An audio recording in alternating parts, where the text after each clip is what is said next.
की, दलितों की और आजादी के बाद उस इलाके को तरक्की से महरूम रखा गया। वहां की एक लड़ाई जो बैरिस्टर असदुद्दीन अवैसी साहब ने शुरू किया, उस लड़ाई को इन लोगों ने कमजोर किया है और धोखा दिया है।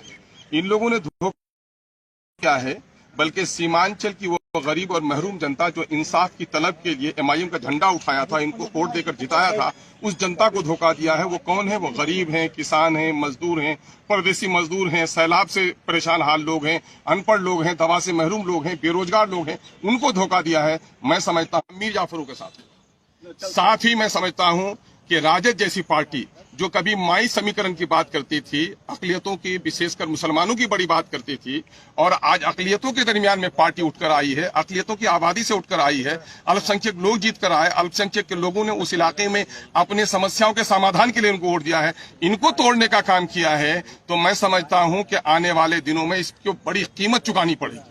कभी माई कहते थे, आज वो A to Z कहते हैं। मैं समझता हूं कि इस वक्त पूरे बिहार में माइनॉरिटी के लोगों की जितनी आस्था जुड़ी है एमआईएम से, उस आस्था को खत्म नहीं कर सकते थे। बल्कि मैं दावे के साथ कहता हूं, मैं एक टूटा था तो 5 लेकर आया था, आज 4 टूटे हैं तो 24 लेकर एमआईएम आएगी और ऐसे लोगों को भी धूल चटाने का काम करेगी। इससे हमारी पार्टी में कोई घबराहट नहीं है। जाने वाले चले गए, ले जाने वाले लेके चले गए। मीर जाफर का किरदार जिसने अदा किया, और जिन लोगों ने अकलियतों में गुजरात में गर्दनें काटी हैं, जिन लोगों ने बाबरी मस्जिद तोड़ी है, अकलियत के लोगों ने ऐसे लोगों को माफ नहीं किया है। मैं समझता हूं कि अकलियत के लोग, अकलियत की उठती हुई ताकत को जिन लोगों ने तोड़ा है, उसको भी माफ नहीं करेंगे।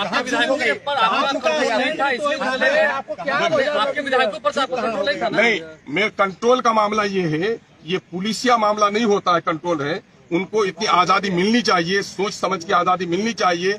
जो भी बंधन यहाँ पर होता है नैतिक बंधन होता है, और नैतिक बंधनों को तोड़ने वाले वो मैं समझता हूं कि सबसे बड़े पार्टी होते हैं। आप स्टैंड नहीं ले रहे थे, इस वजह से वो भागे। आप किस चीज का स्टैंड नहीं लिया? हमेशा अकलियतों का स्टैंड ले लिया, दलितों का स्टैंड ले लिया। और मैं समझता हूं कि पिछले इजलास जितने सेशन हुए हैं, गवाह होगा कि अकलियतों और पिछलों के जितने मुद्दों को और सीमांचल के जितने मुद्दों को एमआईएम ने मजबूती से उठाया है, और तमाम तर विधायकों को जो हिस्सेदार बनाया है, तमाम तर विधायकों को जो बोलने का मौका दिया है, जो परामर्श किया है। दूसरी पार्टियों में गए हैं, हम लोग रहे भी हैं, दूसरी पार्टियों में हैसियत है तलवा चाटने की। एमआईएम है जो मान सम्मान की बात करती है। अगर कुछ लोगों को ऐसा ही मामला है, सीमांचल का विकास क्यों नहीं हुआ? सीमांचल से इसी नेचर के लोग जीत कर आए जो पार्टी का तलवा चाटते रहे और सीमांचल के मुद्दे की लड़ाई नहीं लड़े। एमआईएम ईमानदारी के साथ सीमांचल की लड़ाई लड़ती है, और अख्तरुज्जमान खड़ा है। मैं दावा करता हूं आपको, अरे मुझे किसकी हिम्मत है? मैं समझता हूं ऐसी कोई राजनीतिक दल ने जन्म नहीं लिया है जो अख्तरुज्जमान के ईमान का खरीदारी करता है। कहने को कोई लफंगा किसी को अगर इशारा कर दे तो थोड़ी ही है कि क्या करना। अख्तरुल जी, आप उधर भी नहीं रहे, आप भी तो उनके साथ खड़े हाउस के बाहर। क्या स्टैंड अलग नहीं है? सवाल ये पैदा होता है, आप महागठबंधन के साथ भी नहीं रहते थे, बिहार के पिछड़ों के लिए जो बात हमने की है, सीमांचल के हक और इंसाफ की हमने बात की है। सीमांचल में वो तमाम तर विधायक जिनकी बस्तियां कट रही हैं, जहाँ सैलाब का कहर है, जहाँ पुल नहीं बना, सड़क नहीं बना, स्कूल नहीं बना, हॉस्पिटल नहीं बना, रोजगार का मौका नहीं आया, वो स्टैंड कोई साथ दिया क्या? उस स्टैंड में एमआईएम सब लोग साथ थे क्या? दूसरी पार्टियां थी क्या? हाँ, जो कॉमन मामला था, अभी मामला आया अग्निपथ का मामला कॉमन इशू है। कॉमन इशू में हमने भी पार्टी का साथ दिया। लेकिन जहां तक सीमांचल के मुद्दे रहे, सीमांचल के मुद्दे में पार्टी कभी पीछे नहीं रही है। और मैं समझता हूं किसी पार्टी ने सीमांचल की इतनी वकालत नहीं की है जितना अल्प अवधि में एमआईएम ने की है। ऐसा नहीं था, सबसे बड़ी पार्टी बन गई। आपको लगता है बिहार में कुछ होने वाला है? अब भाई, ये मुंगेरी लाल के सपने हैं। मैं समझता हूं कि विचारों की लड़ाई लड़ने वाले अवसरवाद की राजनीति नहीं लड़नी चाहिए। अब ये उम्मीद पालते हैं, उनसे पूछिए। लेकिन मैं जनता की लड़ाई लड़ता हूं, सड़क से सदन तक। सड़क में हमारी लड़ाई और मजबूत होगी। सदन में भले ही हमारी संख्या घटी है, हम सदन की संख्या घटने से नहीं घबरा रहे हैं। मैं समझता हूं कि बिहार की जनता इस हादसे से और रिएक्शन के साथ। आपको महागठबंधन के फोल्डर में रहना चाहिए था, ये महसूस हो रहा जी? महागठबंधन के फोल्डर। मुझे किसी के फोल्डर की जरूरत नहीं है। मैं मंत्रालय का ख्वाब भी नहीं देखता, और मैं कोई अपनी जाति फायदे के लिए राजनीति भी नहीं करता।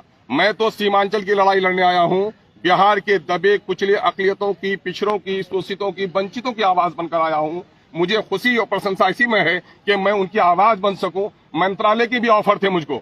ऐसी चीजों को पांव के ठोकर में रखता है अख्तरुल, और एमआईएम भी रखती है।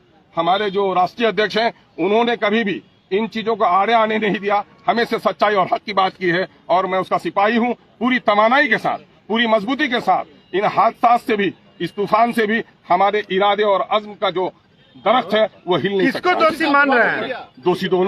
दोषी दोनों हैं, टूटने वाले भी दोषी आपको हैं। अंदेशा नहीं था कि पहले से वो संपर्क में अगर- थे, ये बातें तो अच्छा, बहुत दिनों से अंदेशा फैल रही करता थी। भी तो आप क्या समझ रहे हैं? भागने वाली कोई बकरी है जिसको बांध के रखेंगे आप? इंसान तो विचारों से बंधा हुआ रहता है। अगर जिन लोगों ने विचारों का त्याग कर दिया हो उसको बांध के नहीं रखा जा सकता। आरजेडी में जाकर उनको क्या फायदा मिलेगा, क्या हाँ लगता है? बिल्कुल है, साहब को भी घटनाक्रम से बिल्कुल मैंने यहाँ की खबर दी है और उन्होंने कहा है इससे घबराने की जरूरत नहीं है।